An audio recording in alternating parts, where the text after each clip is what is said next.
Bienvenue sur notre page Lecture paisible. N'oubliez pas de liker massivement la vidéo et de vous abonner à notre page ainsi que sur notre page YouTube afin de prendre la suite de la vidéo si jamais elle se coupe sur TikTok. Sœur de sang, chapitre 4. Le grincement de la porte renvoya brutalement Chana sur terre. Il faisait nuit noire et la maison était presque silencieuse. Plus surprise que contrariée, elle se retourna pour voir qui avait eu l'indélicatesse de venir s'interposer entre Mikenya et elle en ce terrible jour de l'enterrement. L'important visiteur actionna l'interrupteur et la lumière vive envahit la pièce. Deux lames glissèrent sur les joues de Chana quand elle reconnut celle qui s'était introduite dans sa chambre. Non, dans leur chambre. Car Mikenya et elle partageaient celle-ci en dépit de leur âge. Chana, s'exclama Joël, Chana, arrête donc un peu. Nous comprenons tous ta peine, mais reprends-toi. Tu as passé toute la journée enfermée ici à pleurer et j'en suis certaine à te passer le film de ta vie avec Mikenya.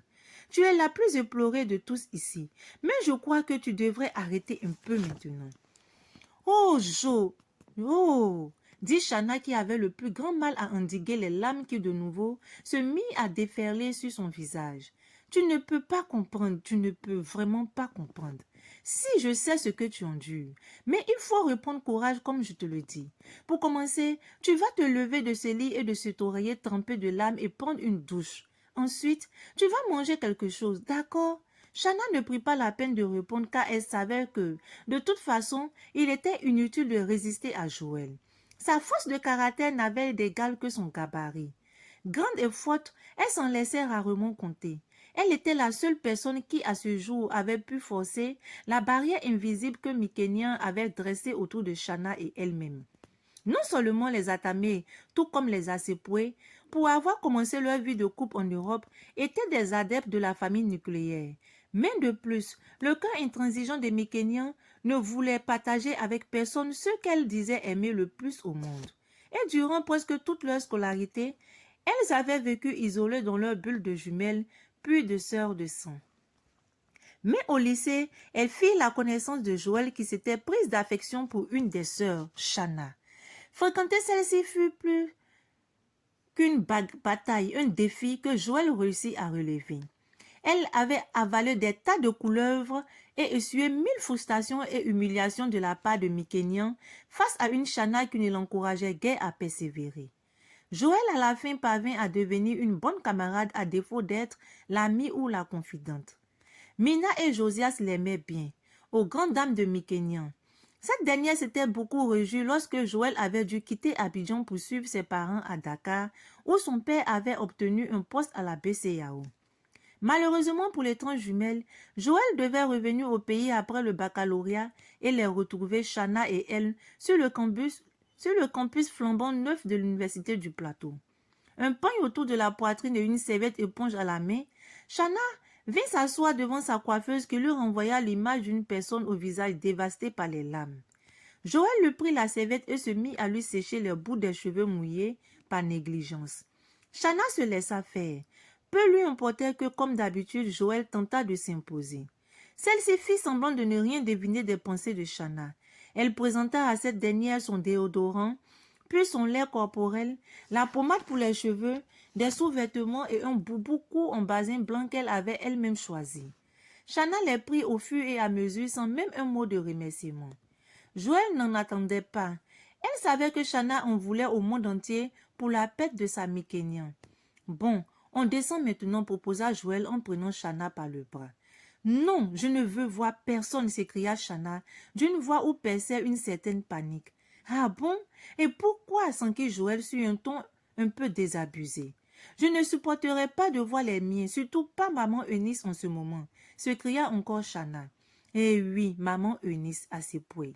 La pauvre, la vie ne l'aura pas gâtée.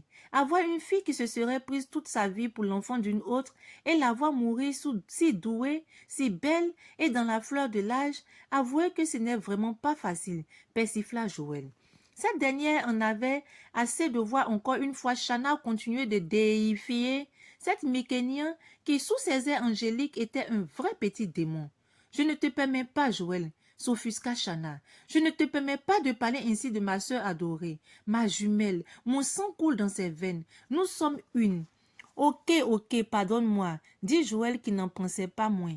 Madame Assepoué a déjà rejoint la chambre d'amis et ta mère la sienne. Tonton Émilien est rentré chez lui avec les garçons. Ton père est la seule personne de cette maison encore debout. Il est assis sous la véranda. Alors on descend? Toujours sans répondre, Chana se leva et prit appui sur Joël pour descendre les quelques marches qui la conduisaient dans la salle de séjour, bondée de monde qu'elle avait fui depuis le matin. À présent, la pièce était vide, mais l'image que Chana en avait emportée s'imposait encore à elle. Josias, doté d'une ouïe très fine, nota des pas dans la salle de séjour. Il se leva promptement de la balancelle et entra. La mine de sa fille lui fendit littéralement le cœur. Il se précipita vers elle tandis que Joël la faisait asseoir à la table du coin repas. Josias enlaça sa fille. Chut! Assez pleuré, mon bébé. Mikenian doit reposer en paix, ne la perturbe pas outre mesure. Elle sait que tu l'aimes et de là où elle est, elle continuera de t'aimer aussi, lui dit-il doucement. Et puis, nous sommes là à tes côtés et si ça se trouve, nous t'aimons beaucoup plus que Mikenian. Je sais, mais ce n'est pas pareil, s'entendit protester Chana. Mon sang coulait dans ses veines. C'est comme si nous ne faisions qu'une.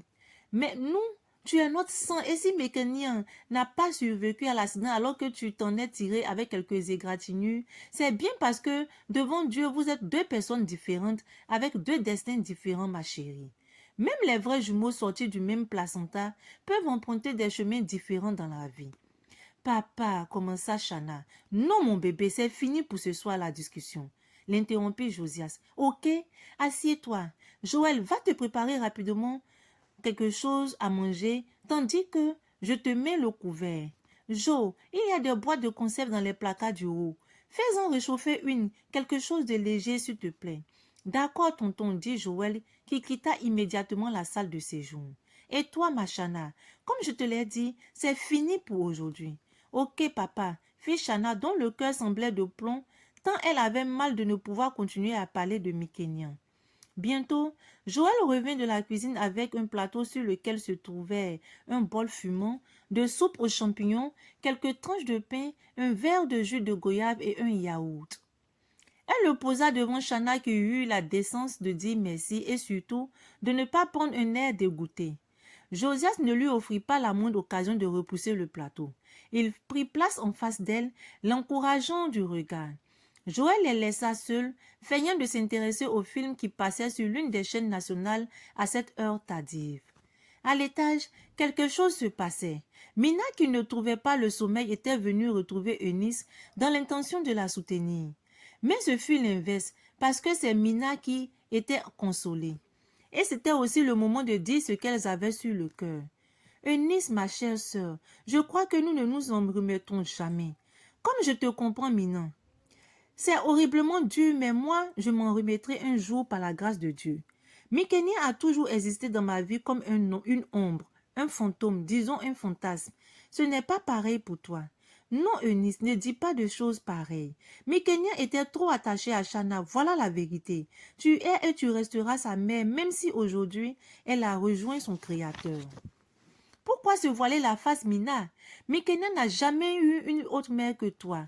Le premier lait qu'elle ait été, c'était le tien et elle n'en a jamais plus accepté un autre. La première odeur qui identifie la mère dans le subconscient de l'enfant a été la tienne pour Mikenia. Et depuis le jour où nous, vous l'avions symboliquement remise, les choses ont été scellées. Pendant longtemps, même lorsqu'elle vivait sous le même toit que nous, je me languissais de cet enfant. Je lui ai donné naissance, mais elle n'a jamais été à moi. Depuis notre installation en Belgique, j'ai commencé à me rééduquer en quelque sorte. Je m'exerçais à considérer ma fille comme une nièce ou la fille d'une amie. Une petite qui nous aimait bien et qui passait de temps à autre ses vacances chez nous. À ce point, Eunice, à ce point, Mina. Émilien non plus ne comprenait pas du tout le comportement de notre fille à notre égard. Mais tu le connais celui-là. Il avait fini par s'y résigner, prenant les choses avec bonhomie.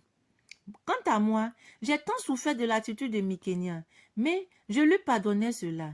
J'espérais qu'avec l'âge, quand elle-même deviendrait mère, elle comprendrait ce qu'elle me faisait endurer et se répondrait ou se rachèterait, pourquoi pas.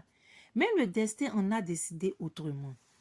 Je suis tellement désolée, Eunice. Je ne te cacherai pas le fait que j'en discutais parfois avec mes Kenyans lorsque nous nous retrouvions seuls, chose fort rare, comme tu le sais. Mais elle m'assurait qu'elle vous aimait, Emilien et toi, qu'elle savait que vous étiez ses géniteurs et que tout se passait très bien entre vous. Je dois avouer que je ne la croyais qu'à demi. Je ne suis pas exemple de reproche dans cette histoire, je le sais. Cependant, je ne réalisais pas vraiment que je te volais des années de bonheur avec Mikenya. Tu n'y es pour rien, Mina. Cesse de te tourmenter. Mikenya était cette ma fille, mais jamais je ne suis arrivée à cerner sa personnalité. Elle était si différente de son père et de moi. Je pense quand même que tu la gâtais un peu trop. Moi, gâter Mikenya? Non, je ne crois pas. C'est vrai que je lui résistais difficilement. Elle était si adorable. Enfin, tout cela n'a plus d'importance, Mina. Il faut maintenant songer à Shana. Heureusement, elle n'est pas en année d'examen, Mina. Tu dois prendre soin de Shana. Je ne sais vraiment pas comment elle va surmonter ce qui est arrivé. J'ai tout mis entre les mains de Dieu car je ne sais comment gérer cela. Dire que nous étions en train de préparer un mariage et la fiancée nous force compagnie au détour du chemin. Mikenya est partie avec sa tenue presque aussi belle qu'elle aurait été au bras de... Eunice fondit en pleurs. Mina aussi. L'une dans les bras de l'autre, elle sanglotait sans retenue. N'eût été le ronronnement de la climatisation, Josiah serait monté les retrouver et les sermonner. Il comprenait la peine de ces femmes car il souffrait lui-même de la perte de Mikenya. Cependant, cela faisait plus d'une semaine que les gens n'avaient cessé de pleurer, aussi bien les visiteurs que leur hôtesse. Même les garçons avaient trouvé refuge chez Émilien à Sepoué, qui avait toujours la villa acquise juste 2 ans après son départ pour l'étranger. Située à 15 minutes de marche de chez les Atamé, cette maison que n'avait guère fréquentée Mikenya permettait à Ivan, Johan et Amiel de se soustraire un peu à la présence de la disparue. Tous aimaient beaucoup Mikenya, ils s'entendaient parfaitement depuis que ces derniers avaient quitté le pays. 2 des garçons avaient presque fini leurs études et comptaient s'offrir une année sabbatique après leurs différents stages avant de chercher un emploi soit en Europe, soit au pays. Cette pause devait commencer par le voyage pour assister au mariage de Mikenya.